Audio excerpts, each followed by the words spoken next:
The value of personal choice and decision-making. Personal choice means making decisions about all the details of our lives. Each day, as soon as we wake up, we are engaged in making choices. We ask ourselves, should I hit the snooze button or get up? Should I call in or go to work, and what should I wear? We also make major decisions about who to live with and what sort of work we want to do.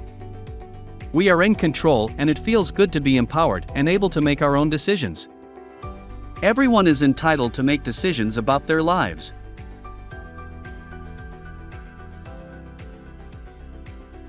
An important goal of all DSP should be to provide people with opportunities to make both small, everyday choices in the here and now, as well as bigger, more important decisions for the future. This goal must drive the individual support plans that are developed, the way provider agencies operate, the staffing patterns, what staff do and when they do it, and especially the daily actions of the DSP. Choice should occur naturally and should be expected without unnecessary restrictions. Many people entered supportive services with little to no choice. It is the DSP responsibility to promote personal choice by noticing likes, dislikes, and opinions as forms of choice.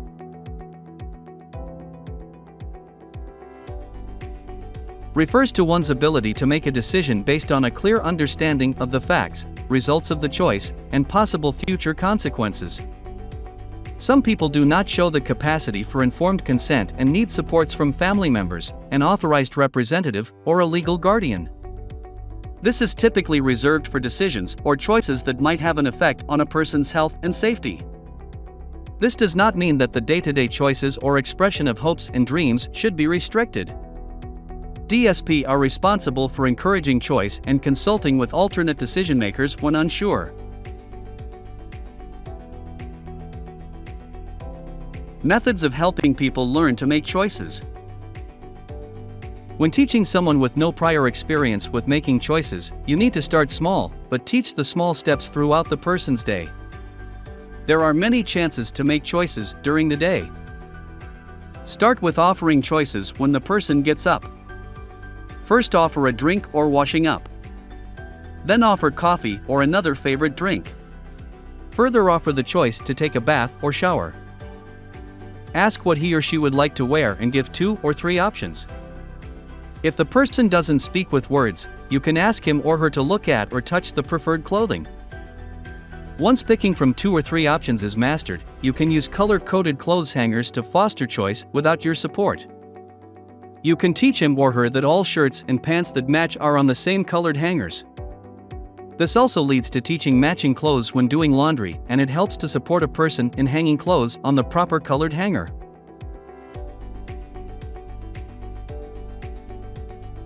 This color coding can also be used to separate food into food groups by using yellow containers for breads, blue for proteins, red for vegetables, and green for fruits. Teach about healthy eating by talking about how many foods need to come from each container for the day. A person can plan meals daily. This can also be done with pictures of foods. Pictures may also be used in grocery shopping.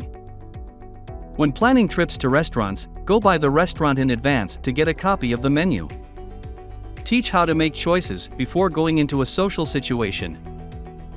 A person who does not use words to communicate can still make choices. Have him or her look at what he or she wants to wear or wants to eat, and confirm that choice by saying something like, "Oh, okay, you would like some eggs now?" This reinforces communication while encouraging decision-making. Personal choice and decision-making. What's your role?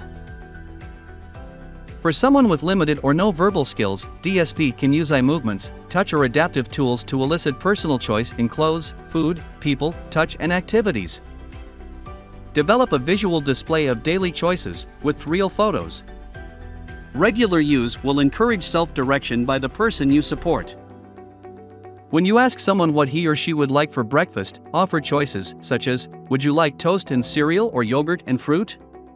Instead of saying, "It's Thursday, so we're having cereal."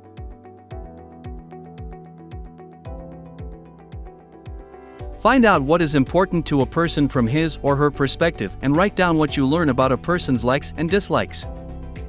Then share what you learn with others. Remember, in order for a person to have true choice, there must be more than one option. Rather than saying no to a perceived risky choice, work towards supporting the choice in a meaningful way and seeking help with making decisions from the person's designated authorized representative or guardian if necessary. Help people to make choices in naturally occurring situations. The value of individual rights. All people, no matter their ability, retain basic human rights.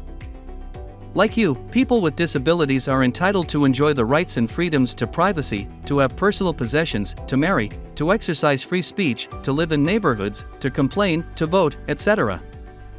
It is also the right of the person to be free from abuse, neglect, and not to have restrictions on his or her rights and freedoms.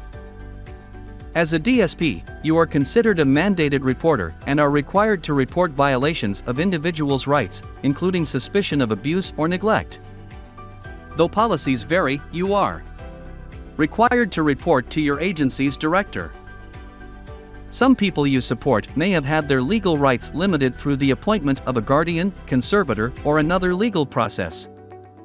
This does not mean they cannot make day-to-day choices and decisions or should have their dreams or plans go unheard. It is the DSP responsibility to seek guidance and help with decision-making when appropriate and or needed to preserve the health and safety of the person you support. As an employee of a community agency providing supports to people with intellectual and other developmental disabilities, it is your responsibility to be aware of these basic human rights, as well as any specific human rights policies followed by your agency. Ask your supervisor or agency representative to give you a copy and to explain your agency's policy to you. Individual rights. What's your role? You should carefully read the human rights policy of the agency for which you work. List any questions and discuss them with your supervisor. Immediately report suspected abuse, neglect, or human rights violations according to your agency's policy. Talk with your supervisor and family or representatives as needed regarding decisions that directly affect the health and safety of a person. Work with your supervisor and the person's team to figure out acceptable risk with the person and his or her family, authorized representative, or legal guardian.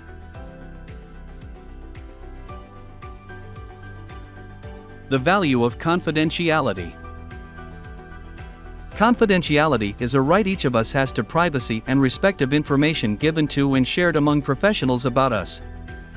People generally expect that their medical records, financial records, psychological records, criminal records, driving records, and other personal records are going to be kept in a confidential manner. DSP must remember to have this same respect for the private information about those they support.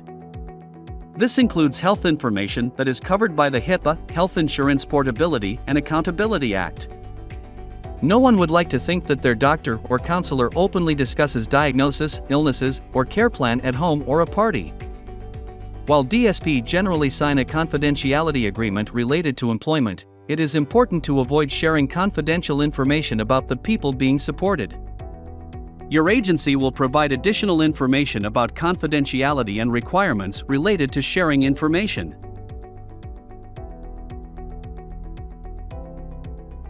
Confidentiality. What's your role? When accompanying someone to a doctor or dentist appointment, encourage him to speak for himself.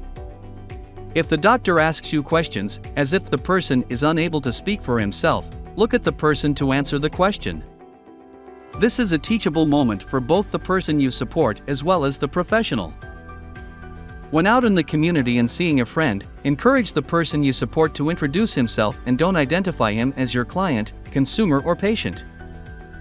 When in a social situation in which your job is being discussed, don't give details about the individuals you support. Never mention names, diagnosis, family names, or any other identifying facts. A story about confidentiality. Two DSP, Sally and Megan, went shopping together after work. While at the mall, they stepped on the escalator and Sally asked Megan if she had remembered to tell the supervisor about an upcoming medical appointment for John, a person in the program. Megan exclaimed no. As they rode up the escalator, they discussed John's medical condition and how he's not been sleeping well. Having this conversation in public is disrespectful, puts John's confidentiality at risk, and could result in losing their jobs. Never discuss anything about those you support with or around anyone who is not authorized to know this information. Thank you for watching this video. If you have any questions or concerns, please reach out to the coordinator for guidance at staffing@djthealthservices.com.